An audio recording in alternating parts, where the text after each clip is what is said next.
Ustadz. Salam. Saya mau tanya, kalau orang bertato itu sholat Nama jenengan namanya? Nah, namanya sinten? Torikin, Pak. Dari Torikin. Torikin. Iya, Pak. Nah. Kalau orang bertato itu sholatnya kalau dihadap itu gimana, Pak? Pahalanya, Tatonya Pak? permanen atau tato sementara? Permanen, Pak. Ngalangin air. Ngalangin jalan air. Ya, untuk tato wudu. itu, Pak, punya tato itu. Baik. Tatonya tato apa? Tato permanen. Tatonya bentuknya apa? Tato naga, terus pas sudah tua jadi cacing apa? Ya macam-macam gitu, Pak.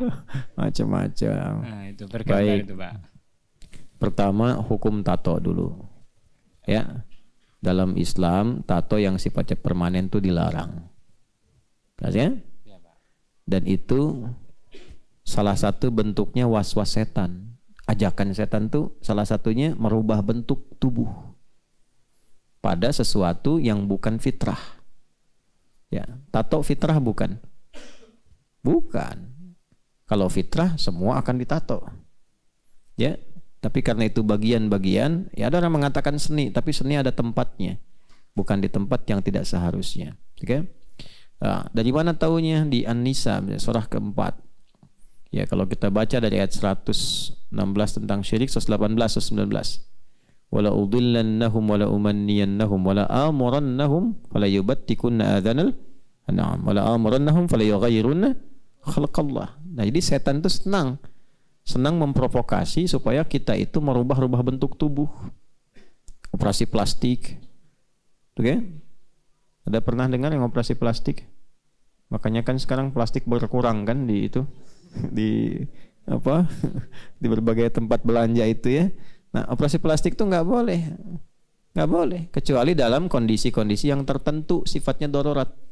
Ya, misalnya ada musibah kebakaran dan sebagainya, mengembalikan bentuk yang kiranya wajar tuh boleh.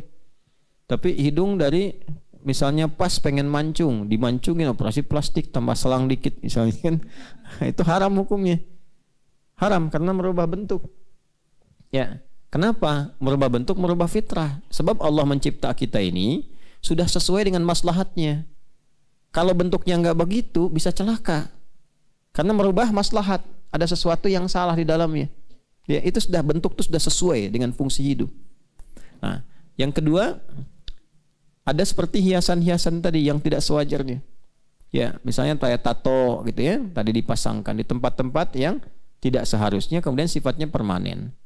Yang kedua, biasanya niat orang bertato itu pun niatnya itu ada bab yang bertentangan dengan tauhid. Apa itu? Bab keyakinan. Orang ditato motivasinya apa coba? Nah, enggak, jarang gaya itu. Yang pertama, ingin lebih terlihat kuat, ingin lebih pede melakukan sesuatu, gitu kan? Ya, umumnya gitu kan? Gitu. Nah, ketika seseorang menyandarkan keyakinannya dengan gambar itu dia lebih kuat, nah itu menyalahi sifat tauhid. Jelas ya? Ketiga, pengkultusan misalnya. Ya, saya mau tato Ronaldo di kanan, Messi di kiri supaya main bolanya lebih bagus lagi gitu kan? Nah, atau saya pasang tatonya Ustadz Adi sekalian gambarnya di belakang supaya ada inspirasi. Nah, itu pengkultusan. Itu juga dilarang. Ya, bisa masuk kepada bab yang lebih gawat lagi. Yang keempat, kalau dia ditato di tempat-tempat yang sekiranya menghambat pori-pori air masuk ketika bersuci, jadi masalah juga. Misalnya di tangan dipakai untuk wudhu, air tidak masuk, ya kan?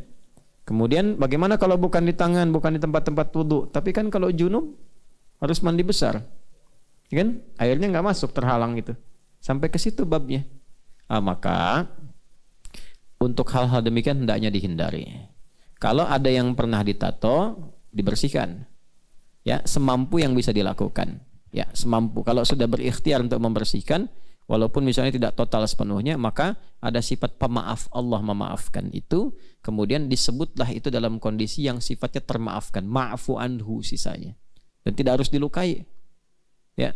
Wah, kalau gitu sobek aja sama kulitnya, jangan. Itu justru berdosa. Ya. Jadi berusaha untuk dibersihkan terlebih dahulu, sebaik yang bisa kita lakukan atau sebaik yang bisa dikerjakan. Setelah itu tawakal pada Allah Subhanahu wa taala dan tingkatkan kesolehan. Justru tanda pertama kita ingin dibuat baik oleh Allah itu menyadari ada yang salah, ingin memperbaiki. Itu aja udah hidayah yang sangat besar. Jelas saya kira ya.